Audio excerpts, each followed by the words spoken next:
Gâtez les gars. Gâtez ici là. Il n'y aura pas de quatrième mandat. L'opposition continue de gronder, les manifestations se poursuivent dans certaines rues de Côte d'Ivoire. L'objectif ? Empêcher un quatrième mandat, boycotter les élections. Beaucoup d'efforts consentis, de sacrifices, d'arrestations. Pendant ce temps, dans la tempête, les campagnes électorales ont débuté et se sont achevées. Les programmes politiques ont été déroulés, les candidats, confiants, iront aux élections. Malgré les revers, la CEI a constitué son dispositif, les élections auront bien lieu. À ce propos, le président de la CEI parle et donne de plus amples informations sur le déroulement des événements.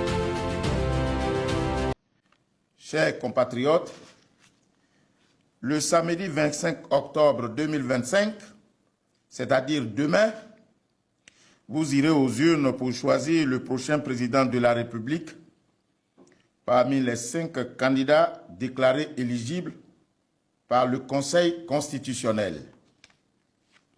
Je voudrais, à quelques heures de cette échéance électorale, saluer et féliciter l'ensemble des acteurs pour la bonne conduite de la campagne électorale qui s'est déroulée dans un esprit d'ouverture, de tolérance et de respect mutuel, nonobstant quelques violences observées en quelques endroits.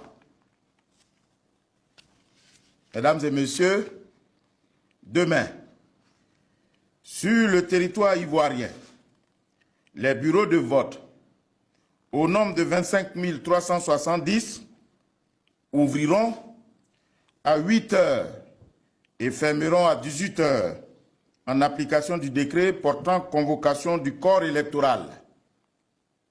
À l'étranger, dans les pays retenus pour l'élection du président de la République, ce sont 308 bureaux de vote qui seront ouverts afin de permettre aux Ivoiriens de la diaspora d'exercer leur devoir civique aux heures arrêtées par la Commission électorale indépendante compte tenu du décalage horaire. Au total, ce sont, pour cette échéance électorale, 25 678 bureaux de vote qui seront ainsi ouverts aux 8 727 431 électeurs, dont 8 607 253 inscrits en Côte d'Ivoire et 120 178 électeurs inscrits à l'étranger. À cet égard, la Commission électorale indépendante a pris toutes les dispositions, aussi bien en Côte d'Ivoire que dans les représentations diplomatiques et consulaires de notre pays à l'étranger, pour un scrutin apaisé dans l'ensemble des lieux de vote. Tout en vous félicitant, chers frères et sœurs, candidats et électeurs, pour l'exemplarité de votre attitude pendant cette période électorale, je voudrais vous encourager à maintenir cette dynamique jusqu'à la proclamation définitive des résultats. L'élection est un rendez-vous populaire et citoyen. C'est pourquoi je lance un appel à la mobilisation de l'ensemble des électeurs inscrits sur la liste électorale pour qu'ils fassent massivement le choix de leur candidate ou candidat dans la paix. Les dispositions sécuritaires ont été prises pour garantir à chacun la sérénité dans l'exercice de son droit.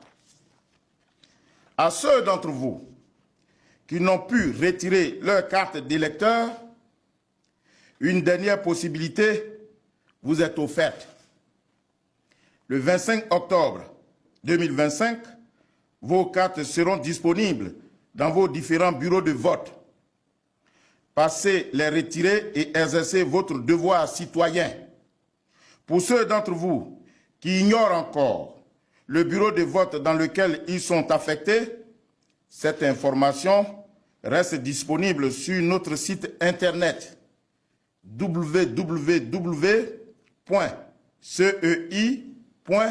CI ou à travers votre téléphone, à travers la syntaxe suivante, étoile 919 dièse ou dièse 919 dièse.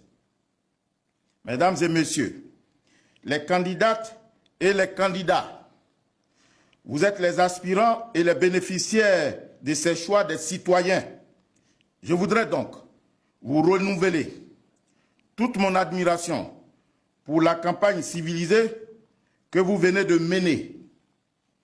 Je ne doute pas que les représentants et délégués que vous avez désignés, conformément à la loi, seront présents dans les bureaux de vote pour défendre vos intérêts. À ce titre, je rappelle, il leur appartient de veiller avec les membres du bureau de vote à la régularité et à la transparence de chaque opération dans le bureau de vote. Le cas échéant, ils pourront porter à la connaissance de nos agents techniques ou de nos superviseurs pour être corrigés conformément au mode opératoire les manquements qu'ils viendraient à observer. Ces mêmes manquements peuvent être également mentionnés sur le procès verbal qui leur est remis à la fin du dépouillement. Aux agents qui ont été réquisitionnés pour tenir les bureaux de vote, j'en appelle à votre sens du devoir et de la responsabilité et vous invite à vous conformer au mode opératoire du scrutin. Faites preuve également de courtoisie et de pédagogie envers tous les acteurs impliqués dans l'organisation du scrutin. Montrez-vous à la hauteur de l'appel de la nation, parce que vous êtes au début de la chaîne. De ce fait, tous les premiers résultats provisoires, ceux des bureaux de vote, sont proclamés par vos soins depuis les bureaux de vote immédiatement après le dépouillement des bulletins. Ensuite, ce sont vos résultats proclamés qui font l'objet d'agrégation et conduisent in fine à la proclamation des résultats provisoires et définitifs au plan national. La proclamation des résultats commence donc par vous. Par conséquent, vous devez vous montrer sérieux et rigoureux. J'invite également les commissions locales, communales, sous-préfectorales, départementales et régionales, ainsi que celles des représentations diplomatiques qui siègent à l'étranger et les commissaires qui les animent à agir conformément aux dispositions légales et à faire montre de neutralité, d'impartialité et de responsabilité.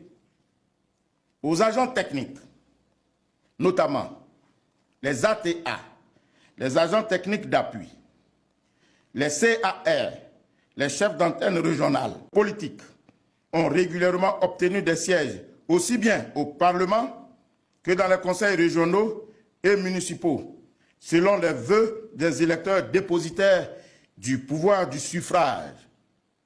Enfin, je ne saurais terminer sans m'adresser particulièrement aux forces de l'ordre et de sécurité, auxquelles est confiée la sécurisation des opérations électorales.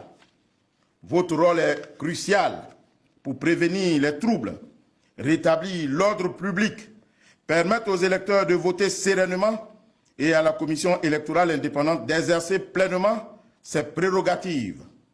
Aussi, à la suite de votre hiérarchie, voudrais-je vous exhorter à vous conformer à la lettre d'engagement de l'opération Espérance et à demeurer cette force et cette puissance rassurante.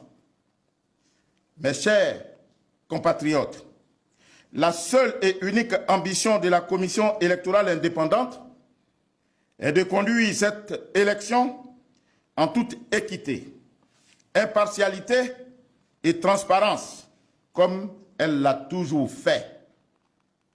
Je ne doute point que le scrutin du 25 octobre 2025 contribuera à consolider davantage nos acquis démocratiques et nous permettra de faire un autre pas significatif vers le renforcement de notre communauté de destin.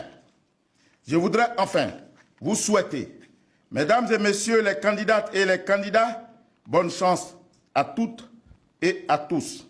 Que le meilleur gagne. Vive la Côte d'Ivoire, vive la République. Je vous remercie. Les élections présidentielles se tiendront donc comme prévu. Le gouvernement maintient le calendrier électoral, affirmant sa volonté de respecter les institutions. Il met toutefois en garde les populations sur d'éventuels troubles à venir, demandant à chacun de veiller sur son quartier, son domicile, et de ne surtout pas manquer à son droit civique. Dans les bureaux de vote, la logistique s'organise, la commission électorale indépendante déploie son dispositif, et les observateurs internationaux se préparent à superviser le scrutin. Les candidats sont prêts, la population se mobilise, consciente que chaque vote comptera. Ces élections marqueront une étape décisive pour la stabilité et la crédibilité démocratique du pays. Si vous avez aimé la vidéo, n'hésitez pas à vous abonner, à liker, et à commenter pour ne rien rater de nos prochaines vidéos.